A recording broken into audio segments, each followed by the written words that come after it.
Bonjour tout le monde, je suis Christine Saint-Laurent. Je suis désormais auteure. Je suis très heureuse. Je viens de publier mon premier livre à vie. Je vais en prendre un, je vais vous le montrer. Nature et Ayurveda. Et je suis extrêmement fière de vous partager aujourd'hui dans cette web conférence-là. Pour moi, c'est une première aussi. Alors, je suis avec l'équipe Jacinthe et Nicolas qui sont là. C'est mes maîtres, mes chefs d'orchestre, là. Ils s'assurent que le son est parfait puis que le lien avec vous est parfait aussi. En tout cas, à date, ça a l'air de bien aller. Ça a l'air de bien aller. Alors, on n'hésite pas. Donc, merci d'être là cet après-midi. C'est un beau moment. C'est une belle grande vague. Je suis extrêmement fière de vous partager donc l'ouvrage que j'ai fait depuis les 44 dernières années. Je le dis à la blague, mais en même temps, c'est réel. C'est vraiment ce que j'avais envie de vous partager aujourd'hui. C'est comment prendre soin de sa santé avec la nature, avec les rituels simples, avec vraiment une façon naturelle de prendre soin de soi. Je recule un petit peu en disant mon histoire. Moi, je suis infirmière de formation. J'ai travaillé pendant plusieurs années dans les plusieurs hôpitaux du Québec, la région de Montréal. Et parce que quand j'ai terminé mon cours d'infirmière, il n'y avait pas de place, c'était contingenté. C'est différent aujourd'hui, hein? Mais bref, j'ai travaillé dans plusieurs hôpitaux. Après ça, je suis allée en télémédecine, donc j'ai travaillé pour une entreprise qui prenait soin des patients à distance. Après ça, j'ai fait mon cours d'infirmière de vol, donc j'ai été chercher des patients malades en avion. Et après ça, j'ai travaillé dans l'industrie pharmaceutique, donc au développement des nouveaux produits pour le Canada. Puis c'était aussi, chaque petite portion de ce que j'ai fait comme travail m'a amené aujourd'hui à vous. Et c'est vraiment un building block, vraiment d'une étape à la fois pour me rendre aujourd'hui. Donc, à vous parler de nature. Après le milieu pharmaceutique, à l'âge de 35 ans, j'ai eu besoin de faire un changement de vie majeur. Je suis retournée comme infirmière de recherche clinique pour un petit bout de temps à Montréal. Et puis après, j'ai fait le grand saut. Je me suis en allée sur une terre agricole dans la région de Saint-Charles-de-Bellechasse que j'adore. C'est vraiment une belle place et c'est une terre agricole qui est en friche, plutôt en friche quand je l'ai achetée. Et je suis partie avec mon bagage, mon projet de vie. J'avais aucune idée de ce que c'était pour être. Et ce que je vous présente aujourd'hui dans le contenu qui entoure le livre et tout ça, c'est vraiment mon histoire de vie où j'ai commencé la plantation des jardins, où j'ai réalisé qu'il y avait beaucoup de médicaments qu'on connaît dans le milieu qui sont faits ou inspirés à partir des molécules de plantes. Alors, c'est un monde que j'ai eu envie de défricher beaucoup. J'ai commencé à étudier l'herboristerie. L'herboristerie, donc, de comment se servir des plantes pour soigner, guérir, réduire l'inflammation, comment prendre le gingembre, comment se servir de la nature, pas se servir, je ne vais pas dire ça, mais comment être avec la nature pour prendre soin de soi. Et c'était un monde extraordinaire qui s'est ouvert parce qu'après, j'ai littéralement tombé dans le monde du matériel botanique, de l'aromathérapie. J'ai fait 2 ans pour devenir aromathérapeute parce qu'une plante, bien qu'elle soit l'eucalyptus, par exemple, l'eucalyptus en plante ou l'eucalyptus en huile essentielle, n'auront pas les mêmes propriétés, puis c'est pas la même façon de s'en servir non plus. Fait que pour moi, c'est important de savoir et de comprendre comment se servir des plantes. Après ça, tranquillement, j'ai tombé vers l'Ayurveda. Je n'ai pas tombé, mais j'ai ouvert la porte, en fait, de l'Ayurveda qui me fait tellement de sens pour moi. Après tout le chemin que j'avais parcouru, l'Ayurveda, qui s'écrit, je ne sais pas si je le montre, hein, si c'est à l'envers. C'est ça à l'envers quand on le montre? C'est parfait. Ayurveda, qui veut dire sagesse de la vie. Connaissance ou sagesse ou connaissance. Veda, c'est des connaissances. Veda, Vedanta. Les gens qui font le yoga vont reconnaître ça parce que l'Ayurveda, c'est la branche plutôt médicale, un petit peu plus médicale du yoga. Puis quand je dis un peu plus médical, c'est parce qu'en Inde, c'est des médecins, puis ça prend beaucoup d'années avant d'être thérapeute ayurvédique et c'est des médecins ayurvédiques qui prennent en charge les patients. Ici, dans le côté nord-américain, comme je le fais, c'est différent. C'est pas au niveau thérapeutique. Moi, je travaille beaucoup en prévention. Alors, qu'est-ce que j'ai voulu faire? C'est d'amener cette belle sagesse-là dans le quotidien en Amérique du Nord et aussi en Europe, parce que le livre va se promener, il va aller en Europe, en francophonie pour le moment. Je voulais ramener sur le plancher des vaches, vraiment en simplicité, des trucs, des astuces pour prendre soin de soi. Parce que ça va vraiment chercher aussi dans mon cœur, qu'est-ce qu'on peut faire pour prévenir? Avant que le corps crie tellement fort qu'on a besoin d'avoir quelque chose de grand, il y a plein de signes qui nous donnent avant, qu'on n'écoute pas parce qu'on continue à courir, parce qu'on continue à faire le mode de vie qu'on a et qu'on ne s'occupe pas. Alors, mon but aujourd'hui, c'est vraiment de partager ça. On a 20 minutes ensemble et à la fin, on va avoir 10 minutes de questions. Puis là, je trouve ça le fun parce que ça fait que c'est interactif, c'est sympathique. Alors, on commence. Donc, moi, je suis maintenant à Saint-Charles-de-Bellechasse. J'ai les jardins, je fais la culture des plantes. J'ai eu l'émission Santé la vie aussi pendant 3 saisons que j'ai écrit et co-animé avec François Lemay, France Gauthier et Iman Nalou. ça a été pour moi une révélation parce que j'ai réalisé à quel point, les gens ont besoin de comprendre comment le corps fonctionne. Souvent, on dit, bien, on connaît plus notre voiture que notre corps. Les reins, comment ça fonctionne, sans devenir dans tous les détails, là, au niveau chimique, juste de comprendre qu'on est une tuyauterie, qu'il faut boire, tout ce qui rentre doit ressortir, qu'on est un réseau hydroélectrique. C'est extrêmement simplifié, mais ça fait du sens quand on comprend l'importance, par exemple, de boire de l'eau avec la quantité d'eau qu'on a besoin pour rincer la tuyauterie. Mais quand on connaît notre corps, en gros, mais on peut être capable de voir, ben, si je me sens des ballonnements après avoir mangé, qu'est-ce que je peux faire concrètement pour venir m'aider? Bien, les plantes sont vraiment là pour ça. Puis il y en a, là, il y en a vraiment beaucoup. Alors moi, c'est ça que j'ai envie de faire avec vous, entre autres un petit peu pour aujourd'hui. J'aimerais aussi introduire dans notre histoire de l'humanité, dans le fond, là, quand on recule, là, on est en 2018, oui, c'est ça, 2018. Alors, quand on recule un petit peu, on réalise que l'homme s'est soigné avec les plantes. Ils ont trouvé, si vous lisez le livre, vous allez voir, il y a Oddi, c'est un homme des cavernes qui ont trouvé dans les Alpes parce que, bon, réchauffement climatique, la glace fond, puis ils ont trouvé cet homme-là qui avait dans son baluchon des champignons, dans une petite besace, des champignons, et ils ont analysé les champignons. Entre autres, il y avait un chaga. Et ils ont analysé aussi l'estomac de Oddi. Ça fait des années que les chercheurs travaillent là-dessus, et ils ont réalisé qu'il y avait une bactérie dans son estomac qui était sensible, puis que le champignon démontrait l'efficacité contre cette bactérie-là. Alors, depuis toujours, l'homme se soigne avec les plantes. Et c'est un changement assez drastique dans les 200 dernières années, parce que même les Augustines, les premières infirmières de la colonie qui sont arrivées à Québec, puis je les aime beaucoup, parce que dans leur histoire, ils sont sympathiques parce qu'ils ont pavé complètement, il y a plusieurs choses, là, mais au niveau de la santé, de ce qu'on parle aujourd'hui, ces femmes-là soignaient avec des plantes. Il y avait des jardins, ils faisaient des emplâtres, ils faisaient des vins médicinaux, puis les vins médicinaux, on peut prendre une bouteille de vin blanc, puis on peut mettre du basilic à l'intérieur, on peut mettre du romarin à l'intérieur, puis se servir de tout ça pour faire une vinaigrette. L'alcool va extraire la plante. Alors, vins médicinaux, c'est vraiment faire... Et ils travaillaient avec les plantes dans ce temps-là. Il y a des recettes qui sont cocasses. Moi, j'ai eu beaucoup de plaisir quand j'ai fait mon chapitre 4 soigné et trouver comment ils se servaient des plantes. Il y a des carnets, des dizaines et des dizaines de carnets où on voit leurs recettes. Il y en a qui sont très drôles puis qui sont un petit peu plus folkloriques maintenant qu'on connaît de nos jours, mais il y en a beaucoup qui sont encore absolument à propos. Et quand on regarde dans les archives du monastère, on ouvre un livre de médecine en 1500, en 1600. C'était quoi? C'était un matériel médical, puis c'était des plantes qui étaient là pour prendre soin de nous. Il y avait l'hysope, que j'aime beaucoup, qui est là pour soigner les poumons. Il y a le romarin qui était là, la guimauve.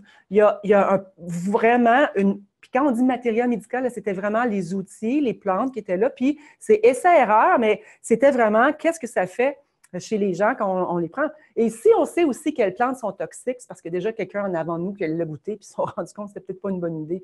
Alors, notre façon d'être au niveau, tu sais, les plantes sont là. Un céleri, c'est une plante. Le persil, c'est une plante. Les deux sont diurétiques légèrement. Il y en a un qui a beaucoup de vitamines minéraux. Le persil aussi. Alors, on peut prendre un peu de persil pour aider non seulement la digestion, mais aussi l'élimination, parce que le persil va venir chatouiller un petit peu les reins. Le céleri aussi, si on fait de la basse pression, puis on prend un gros jus vert de céleri, bien, c'est peut-être pas une bonne idée, parce que le céleri, c'est un diurétique, puis il peut avoir un effet sur la pression. Et bref, ce que je veux dire, c'est que les légumes, c'est des plantes, les racines, c'est des plantes, les épices, c'est des plantes aussi. Les épices, c'est souvent soit les racines ou soit les graines ou les fleurs. Une anis étoilée, c'est la fleur qui a été séchée. Un bâton de cannelle, c'est l'écorce de l'arbre qui a été coupée, puis qui s'est enroulé sur lui-même, et ça fait le bâton de cannelle comme on connaît. C'est précieux d'ailleurs, le bâton de cannelle. Hein. Quand vous en servez, là, reprenez-le, rincez-le, mettez-le de côté, faites-le sécher. Ça vaut la peine de le garder parce que c'est une ressource, c'est des ressources qui sont naturelles. Et pour moi, ça, dans l'éveil que j'avais le goût de donner, dans le partage de la nature, de l'Ayurveda, avec les plantes de notre hémisphère, parce que c'est un peu ça aussi dans l'histoire, c'est qu'on a des plantes qu'on a autour de nous, qui sont là pour nous, qui ont réussi à survivre les hivers du Québec, qui ont développé des habiletés pour survivre aux hivers, puis qui sont là pour nous, aux étés chauds, très chauds, l'hiver très, très froid. Et les plantes sont d'une intelligence extraordinaire. Et moi, c'est ce que j'ai découvert au moment où j'ai commencé, il y a 10 ans, à partir de ce projet-là. 10 minutes. Merci, Jacinthe. Alors, les plantes, c'est une ressource précieuse. Et ce que j'aime dire aussi, c'est, est-ce que vous savez pourquoi les plantes ils ont un côté antifongique ou pourquoi ils ont des propriétés antibactériennes ou antivirales? Et quand je pose la question, les gens ne savent pas. Et quand on réalise, les plantes, quand ils se font agresser, les pieds sont dans le sol, ils ne peuvent pas partir en courant comme nous, êtres humains, quand on se sent attaqué, on saute.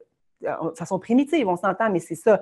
La plante, elle reste là. Alors, elle va développer des huiles essentielles pour attirer les pollinisateurs, être cute, puis ça sent bon. Il va avoir des propriétés antibactériennes pour se protéger contre les bactéries, des propriétés antifongiques pour se protéger des champignons. On a la chance, encore en 2018, puis si on ne fait pas attention pour pas très longtemps, mais ça, c'est une autre discussion, d'avoir une évolution du matériel botanique de plusieurs milliers d'années. Alors, quand on choisit une semence, par exemple, puis qu'on plante une plante dans la terre ou qu'on en met sur nos balcons, parce que ça n'a pas besoin d'avoir une grande terre agricole, là, on peut prendre des bacs sur nos balcons, on plante du basilic sacré, on plante du romarin, de la menthe, du thym, de l'origan, de la sarriette. C'est toutes des plantes médicinales en soi. Et quand on choisit la semence, bien, il faut choisir des semences où ils ont été protégés, puis ils n'ont pas été aspergés de pesticides et tout. À la fin du vidéo, Nicolas va sympathiquement mettre des références. Si vous préparez vos jardins en ce moment, puis vous avez besoin de noms de semenciers. Au Québec, là, on est hot, vraiment. Il y en a des beaux. Il y a des gens qui sont passionnés de ces semences-là. Fait que là, c'est le temps de les encourager. Il y a le Jardin des Coumènes, il y a la Société des plantes, il y a Yves Gagnon. Il y a vraiment, vraiment beaucoup de semenciers qui vont prendre des heures et des heures et des heures à récupérer les graines de semences les plus performantes et les plus indigènes pour maintenir notre ADN, c'est important, collectif de plantes médicinales. Alors ça, c'est un beau message aujourd'hui. C'est le temps des jardins, tout ça. Donc, on choisit une chose, on choisit vraiment des semences qui sont importantes parce qu'elles sont faites traitées avec amour et intention. L'autre chose que je voulais vous parler aussi, c'est que pour prendre soin de soi au quotidien, ça n'a pas besoin d'être compliqué. On peut se faire le matin une eau digestive, par exemple, pour aller stimuler la digestion. C'est quelque chose que l'Ayurveda nous apprend, puis avec les gens avec qui j'ai étudié aux États-Unis, il y en a qui ont fait des bouquins juste sur le feu digestif, l'importance de stimuler son feu digestif en continu. Alors, ou à tout le moins avant les repas. Et qu'est-ce que c'est? Moi, j'ai appelé ça, il y a 6 ans ou 7 ans, j'ai créé le terme eau digestive. Puis tranquillement, je l'ai même vu au restaurant une fois. Fait comme, wow, c'est bien, c'est parfait, on en parle. Une eau digestive, c'est quoi? C'est une eau qui va avoir à l'intérieur des plantes qui va venir stimuler la faim.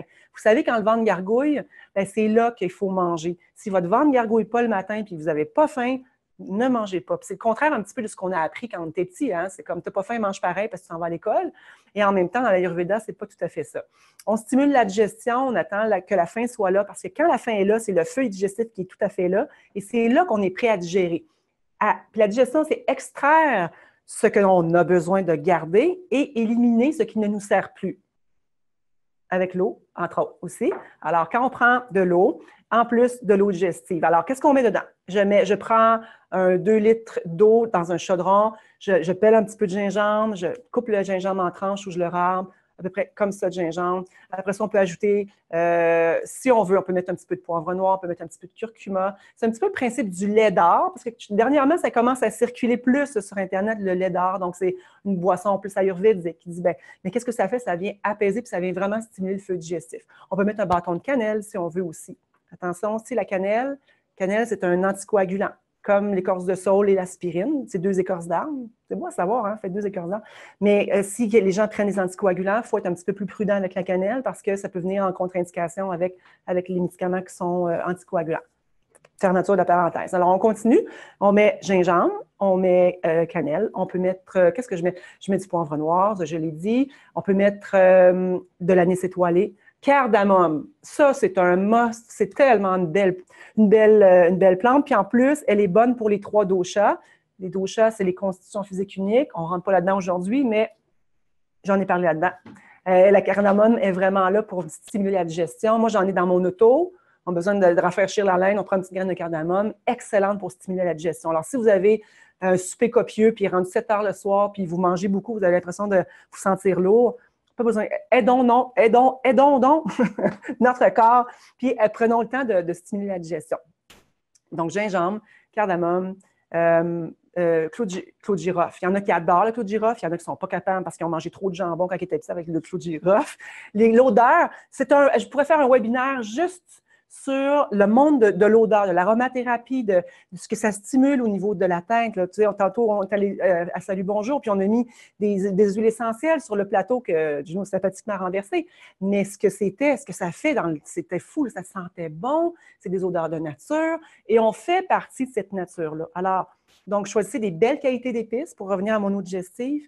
Les épices qui sont bio sont extrêmement importantes. Au Québec, on a des bons producteurs et importateurs d'épices qui sont biologiques. Ça, pour moi, c'est important parce que quand on a une belle qualité d'épices qui sont plus chères, naturellement, ça vaut la peine. N'oubliez pas, hein, c'est comme notre pharmacie. Ça va aller stimuler la digestion, réduire l'inflammation. On va vraiment prendre soin de notre santé. Alors, ça vaut vraiment la peine de choisir une belle épice bio qui n'a pas été mise avec des pesticides et qui n'a pas été irradiée. Parce que quand l'épice est biologique, quand on rentre au Canada, elle n'est pas irradiée. En tout cas, jusqu'à maintenant, c'était ça. Donc, eau digestive. Et après ça, donc, je mets ces plantes-là, on laisse frémir dans le chaudron. Puis après ça, on filtre, puis on le verse. Puis moi, c'est ce que je bois dans ça ici. Alors, je mets des fois du basilic sacré, des fois, j'ajoute après ça une plante fraîche. Faites pas bouillir vos plantes fraîches. Faites pas, parce que si on fait bouillir une plante fraîche, on va la tuer. On la laisse, on retire le chaudron, on attend que l'eau soit calmée.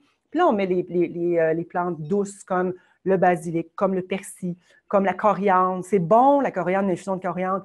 Fenouil, si vous avez des ballonnements, puis vous avez de la difficulté, vous avez toujours le ventre qui ballonne. Fenouil, là, le légume que personne ne sait quoi faire à l'épicerie, il est parfait. Vous pouvez prendre la couette, vous pouvez mettre dans l'eau, puis prendre une tisane de fenouil, ou vous pouvez faire un sauté de fenouil aussi. Le monde des plantes est magnifique et merveilleux. Et je pense que la raison pour laquelle le livre et ce qui se passe en ce moment connaît autant de succès, c'est parce qu'on en avait besoin de se rappeler qu'on fait partie de la nature. Et quand on est en ville, moi je le vois beaucoup, là, quand j'arrive à Montréal, c'est du béton partout. C'est difficile d'entendre les oiseaux. Le concert de grenouilles chez nous, qui commence très bientôt, les oies blanches, cette connexion-là avec la nature, on l'a complètement perdue. Nous, on va aller installer des centres d'achat au coin des autoroutes, au coin de la 10, la 30, puis c'est sur les plus belles grandes terres agricoles. Alors, on a une conscience à prendre ensemble et la nature, elle est là pour nous rebalancer. Pourquoi? Parce que l'Ayurveda nous le dit bien humblement, tu n'es pas différent du reste de l'univers. Les mêmes éléments dans l'univers, les mêmes éléments dans ton corps. On fait partie de la nature, nous sommes la nature, puis on l'a juste oublié. Alors, c'est pour ça que des vraies huiles essentielles de grade thérapeutique, que des plantes d'une belle qualité nous font autant de bien, et c'est ça qu'on a besoin d'avoir dans notre assiette. Il faudrait que notre grand-mère, notre arrière-grand-mère, il faudrait qu'elle sache reconnaître ce qui est dans notre assiette. Ça, c'est comme une façon de se dire, OK, est-ce que je suis bien alignée dans mes choix? Si l'arrière-grand-mère ne reconnaîtrait pas ce qu'il y a à l'intérieur de ça, à ce moment-là, ben c'est parce que ça a été transformé. Et nous, notre génération, les générations un petit peu avant moi, mais on fait partie d'un monde où c'était des fragrances, des parfums, des pesticides sur les gazons, les pauvres pissenlits. J'aurais pu vous en parler du pissenlit, parce que c'est une de mes plantes préférées. C'est vraiment une plante médicinale extraordinaire, mais il a été pulvérisé. On a appris qu'il fallait prendre les gazons tout verts, tout coupé, parfait, pareil, tout le monde. C'est pas ça. La terre est là pour nous nourrir. Je veux dire, ça prend 500 ans. 500 ans pour créer 1 centimètre de terre où on peut planter, okay? De façon naturelle, on s'entend là. Où l'homme ne touche à rien, mettons, là, 500 ans. Alors, ce qu'on peut comprendre, c'est qu'on ne reconnaîtra jamais la terre que nos grands-parents ont connue, puis ça s'est passé dans les 50 dernières années. Alors, on a vraiment une question à se poser sur la façon qu'on fait l'agriculture, sur la façon qu'on traite les abeilles, parce qu'il ne faut pas attendre que ce soit... Là, c'est le temps de se réveiller, tout le monde ensemble. Et c'est pour ça que ça parle autant, ce livre-là. Alors, je vous le propose vraiment, Nature et Ayurveda. J'ai des rituels bien-être, comment huiler la bouche, comment faire la méditation, l'importance de faire le mouvement. Je l'ai simplifié vraiment, vraiment, vraiment pour être capable de rendre ça accessible. Je ne parle pas de tout l'Ayurveda là-dedans. Il y avait déjà les 344 pages d'amour. C'est sûr que je ne peux pas en dire plus, mais il y a déjà d'autres livres qui s'en viennent, qui sont un petit peu dans le collimateur, mais prenez le temps de le regarder puis réalisez ce que ça fait à l'intérieur quand on prend le temps de se reconnecter avec notre nature. Là, Jacinthe a dit période de questions. On est rendu là. Je vous invite à poser votre question, à nous écrire votre question en appuyant sur le bouton Q et R. Moi, je vais lire vos questions à Christine. On en a une première de Marie-Josée qui demande combien de temps l'eau digestive se conserve-t-elle? Très bonne question, Marie-Josée. Combien de temps l'eau digestive se conserve-t-elle? Moi, je me fais un 2. J'ai dit 2 tasses tantôt. J'ai dit 2 tasses ou c'était 2 litres, hein, dans ce que j'ai dit, c'est pas 2 tasses parce qu'on n'aurait pas assez, 2 litres, et moi, je me prends 2 litres dans la journée. Des fois, j'alterne avec de l'eau pure, mais normalement, là, après une journée, si c'est au frigo, c'est 48 heures, mais le plus important, ça dépend de ce qu'on met comme plante aussi. Si, par exemple, vous avez fait un jardin puis un petit peu de calendule, la calendule dans l'eau, calendule qui est une plante magnifique puis qui aide vraiment à cicatriser, qui est une anti-inflammatoire. Si on met de la calendule dans l'eau digestive sans la faire bouillir à la fin, comme je disais tantôt, à ce moment-là, elle se garde moins longtemps. Votre nez est votre meilleur allié. La texture, l'observation, la couleur de l'eau, est-tu trouble ou est claire encore? Est-ce que le nez, ça sent bon, ça sent pas bon? C'est vraiment une façon aussi de le savoir. Mais en moyenne, donc, en général, c'est 24-48 heures si c'est au frigo. Merci. Rosie demande, est-ce que dans votre livre, nous avons une idée des premières plantes que nous pouvons cultiver à la maison pour débuter et optimiser notre pharmacie naturelle? Hey, quelle belle question, Rosie, c'est super. Moi, j'aime ça. Oui, j'ai à la page, je ne sais pas quelle page, mais j'ai 11 plantes coup de cœur. Fait que c'est vraiment des plantes qui sont simples. Je suis certaine que si vous avez déjà eu un jardin, vous avez déjà fait des plantes en pot, vous les connaissez. Disons, le thym, le romarin, comme je le disais tantôt, la sarriette et tout ça. Puis j'ai vraiment, dans le livre, 11 plantes coup de cœur dans une belle petite liste. Marie-Josée, quelle est la meilleure façon de s'initier à l'herboristerie? Commencer par faire un espace, lire le livre. Il y a des écoles d'herboristerie. Au Québec aussi, il y en a très, très belles. Si vous allez sur Google, il y en a 3 ou 4 magnifiques écoles d'herboristerie. L'herboristerie aussi, c'est pas nécessairement de devenir herboriste.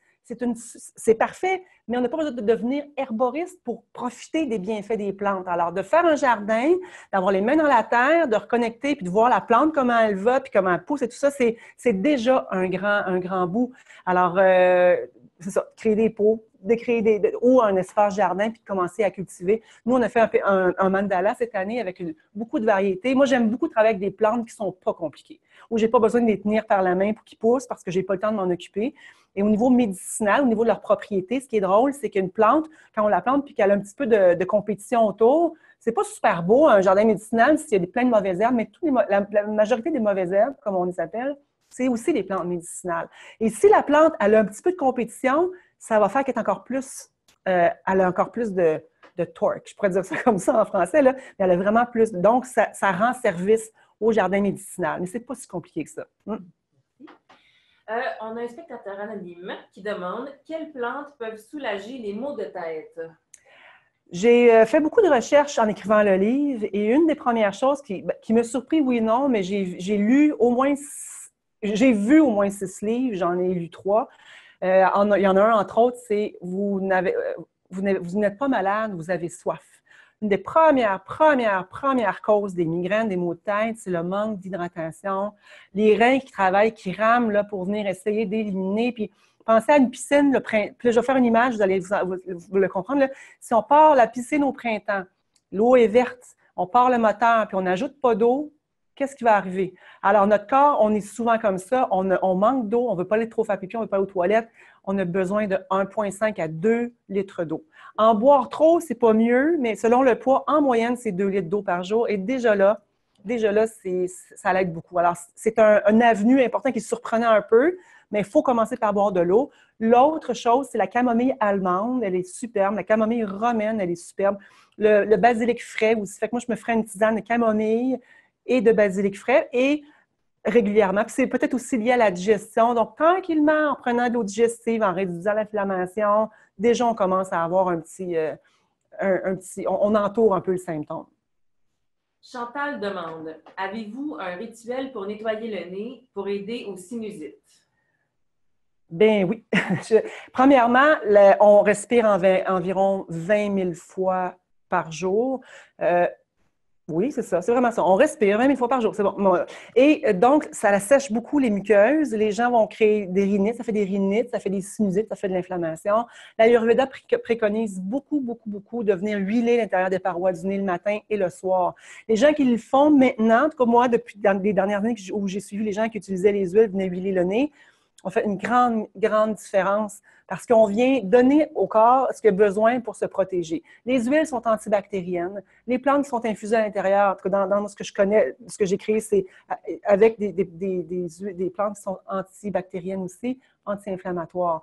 Alors, c'est important de se huiler le nez. Et dans l'Ayurveda, il y a un traitement qui s'appelle le Nasya, où on prend vraiment le temps de mettre de l'huile comme ça. Moi, je l'ai adapté un petit peu avec notre réalité, mais on vient huiler l'intérieur du nez avec les doigts. On mouche le nez le matin, puis on vient huiler l'intérieur du nez. Julie demande et dit bonjour. Dans votre livre, est-ce que vous parlez des plantes qui peuvent interagir avec certains médicaments?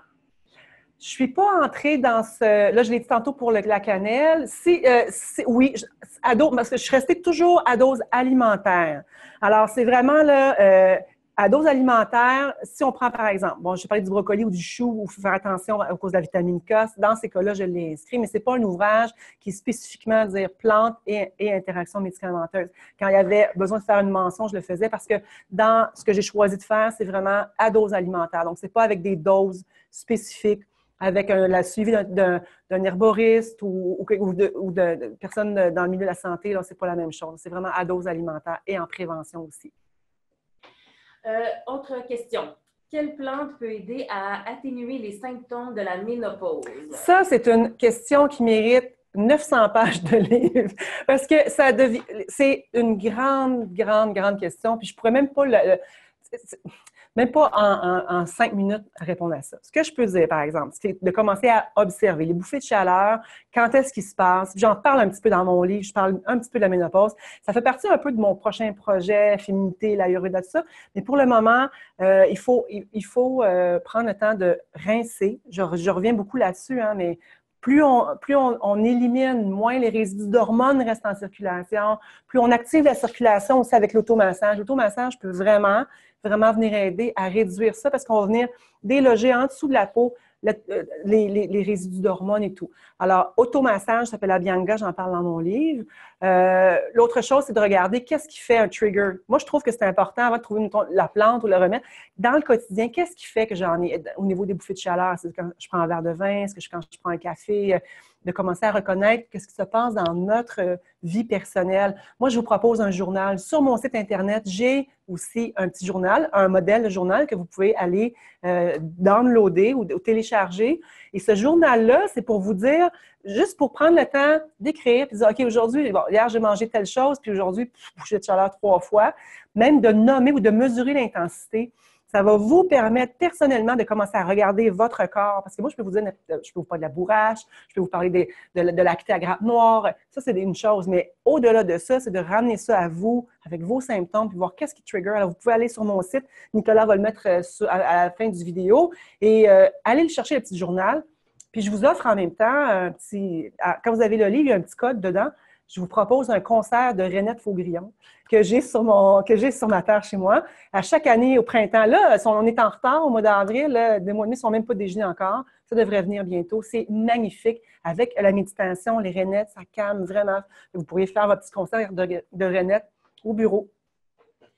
Suzy demande, quelle sorte d'huile devrions-nous appliquer dans le visage? C'est important, c'est une super bonne question parce qu'il y a de plus en plus de produits. Et ce qu'il faut savoir aussi, c'est les huiles essentielles. Il y a de plus en plus de produits qui ont des huiles essentielles. J'ai même vu une gamme dernièrement avec du citron. L'huile essentielle de citron, c'est un photosensibilisant. Hein? L'huile essentielle de citron, je vais le répéter parce que c'est important. Tout ce qui est citrus, lime, citron, pamplemousse, les huiles essentielles sont photosensibilisantes. Alors, on ne veut pas venir se mettre ça au niveau du visage. Alors, ce que vous prenez comme produit, assurez-vous que vous connaissez le thérapeute ou les gens qui le font, parce que des fois, au niveau de la dose, moi, j'ai vu des choses, des fois, je fais comme « My God, c'est vraiment intense ». C'est délicat, la peau. Alors, ça prend des huiles végétales, de qualité, biologique, où ils ne laissent pas un résidu huileux, puis on peut venir vraiment sur l'automassage, prendre le temps de venir masser. Je fais infuser mes huiles avec des plantes aussi qui viennent aussi cicatriser. Donc, il y a vraiment une façon de le voir, mais assurez-vous que de lire les ingrédients. Puis, les huiles essentielles à mini dose, puis pas tous. Moi, dans la mienne, c'est ylang, fleur d'oranger, bois de santal. C'est délicat, pas plus que ça. Et une façon de reconnaître aussi une fragrance ou une huile essentielle de qualité, si après 10 minutes, vous avez senti votre main puis ça sent encore, c'est parce que c'est pas normal. C'est plus une fragrance qu'une huile essentielle. Une huile essentielle, par définition, on la met, ou une huile, on la met sur nos mains, ça sent sur le coup, mais après, c'est volatile, ça part. Et c'est ça la description naturelle d'une huile essentielle. Ça, je pourrais faire une autre demi-heure juste là-dessus aussi. On va prendre une dernière question. Est-ce que l'Ayurveda s'adresse à tout le monde, bébé, enfant, femme enceinte? C'est une bonne question, parce que là, bébé, dans le fond, tout le monde, puis il y a bébé et femme enceinte. C'est différent, parce que bébé, les huiles essentielles, c'est pas une bonne chose, ça dépend de ce qu'on met. En Inde, pour les petits bébés, ils massent toujours avec de l'huile neutre. Alors, on peut prendre ils prennent une huile de sésame parce que c'est ce qui est disponible aussi, mais on peut prendre l'huile de tournesol, on peut prendre de l'huile d'olive pour un petit bébé. On évite les huiles essentielles, on évite les plantes aussi quand c'est minuscule. Il n'y a pas d'études qui ont été faites sur les bébés, puis il n'y en aura pas parce que c'est pas éthique. Mais dans le doute, on s'abstient. Ça, c'est un petit peu ma ligne directrice. Alors, quand on ne connaît pas la réponse, on y va du côté plus safe. On va aller prendre des huiles végétales neutres pour faire l'automassage. Un bébé va aimer ça. Il va développer l'ocytocine. Puis ça a été démontré même dans les études qu'un bébé qui se font masser vont avoir plus d'ocytocine, donc il va avoir plus de facilité sociale ou d'adaptabilité sociale que ceux qui ne le font pas. Alors, ça, c'est important. Pour les mamans enceintes aussi, c'est la même chose. Les mamans enceintes, il y a beaucoup de plantes qu'on ne peut pas prendre. Alors, il faut vraiment s'informer. Beaucoup de plantes, puis beaucoup d'huiles essentielles qu'on ne peut pas prendre. Alors, ça aussi, c'est une façon de sécurité. Puis l'Ayurveda, dans le fond, ce que c'est, là, c'est apaisement, tête, cœur, corps, esprit. Alors, respirer, méditer, bouger, puis mettre beaucoup de plantes dans notre nourriture, de mettre des relations nourrissantes dans notre vie. Ça, c'est sûr que ça s'adresse vraiment à tout le monde. C'est tout le temps que nous avions. C'est fini! Merci, Christine! Merci à toi, Jacinthe. Merci, Nicolas. Merci à vous d'avoir été là.